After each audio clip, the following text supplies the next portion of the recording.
আওয়ামী লীগ যদি মনে করে যে গোপালগঞ্জে তাদের ব্যাপক বিজয় হয়েছে, সেখানে তারা এনসিপিকে নির্মূল করেছে বা তাদেরকে উৎখাত করেছে, তাদের কর্মসূচি পালন করতে পারেনি, একেবারে বিপুল জনতা তাদের সমর্থনে একেবারে হটিয়ে দিয়েছে, এটা একটা বড় ধরনের ভুল।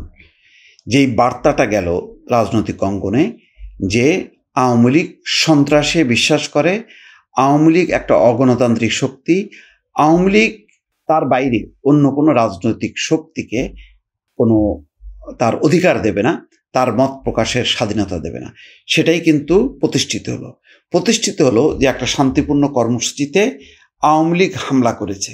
এমন না যে যারা কর্মসূচি পালন করেছে তারা কোনো হামলা করেছে আওয়ামী লীগের, তারপরে আওয়ামী লীগ ক্ষুব্ধ হয়ে তাদের উপর আক্রমণ করেছে। এখানে শুরু থেকেই দেখা যাচ্ছে যে এনসিপির যে কর্মসূচি, সেই কর্মসূচির আগে সকাল থেকেই তারা সহিংস আচরণ করেছে, পুলিশের গাড়ি পুড়িয়েছে, ইউএনওর গাড়ি ভাঙচুর করেছে, তারপর সেই সমাবেশের মঞ্চ ভাঙচুর করেছে, চেয়ার সমস্ত কিছু ভাঙচুর করেছে। অর্থাৎ মানে কর্মসূচি শুরু হবার আগেই এনসিপির নেতারা গোপালগঞ্জে আসার আগেই তারা ব্যাপক একটা ত্রাসের রাজত্ব কায়েম করে এবং সেখানে সেই মঞ্চ সেখানে তারা ভাঙচুর করে।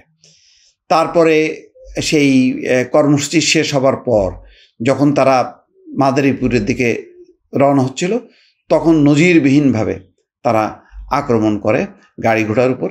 তারপরে প্রাণ রক্ষা করার জন্য তারা পুলিশ সুপারের কার্যালয়ে আশ্রয় নেয়। পরে উদ্ধার হয়, এর মধ্যে ব্যাপক সংঘাত ঘটে ওই পুলিশ সুপারের কার্যালয়কে ঘিরে, এবং আওয়ামী লীগের নেতাকর্মীরা এবং তার সাথে সেখানকার জনসাধারণ যুক্ত হয়। হ্যাঁ, এটা সত্য যে গোপালগঞ্জ বিশাল একটা ঘাঁটি, সেখানে তার জনসমর্থনের একটা মানে সাংঘাতিক রকম ভিত্তি আছে।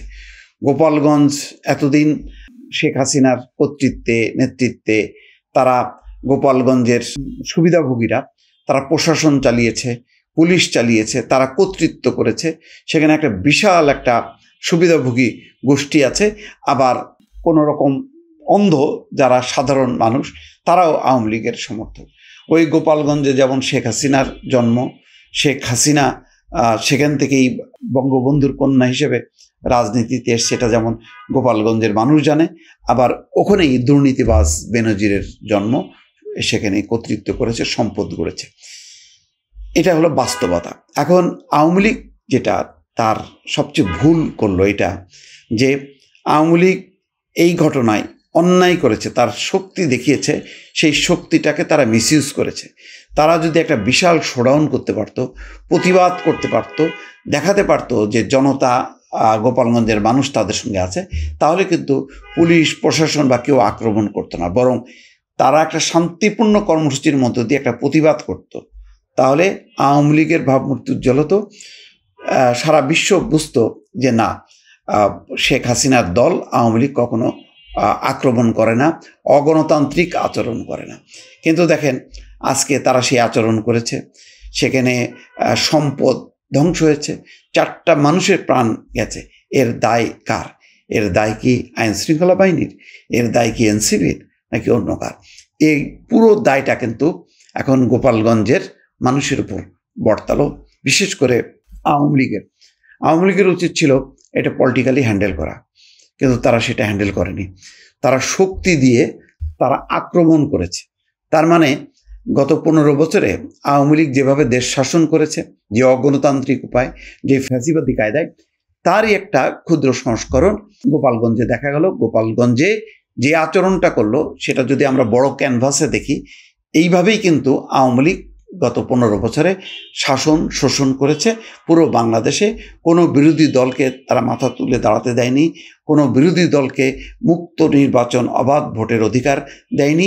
অর্থাৎ জনগণকে অধিকার বঞ্চিত করে তারা শাসন শোষণ করেছে, ভোট জালিয়াতির মাধ্যমে ক্ষমতায় থেকেছে।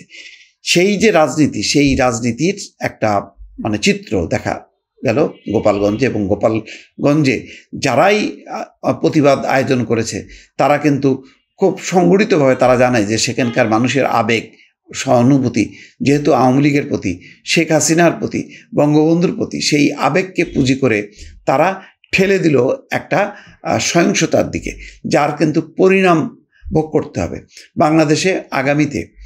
এখন ইন্টারিম গভর্নমেন্ট আছে, তারা কোনো রাজনৈতিক শক্তি না, কিন্তু সামনে যে রাজনৈতিক শক্তি আসবে তারা কিন্তু মাথায় রাখবে যে গোপালগঞ্জ একটা ফ্যাক্টর, সারা বাংলাদেশকে যেভাবে বিবেচনা করবে গোপালগঞ্জকে কিন্তু সেইভাবে বিবেচনা করবে না।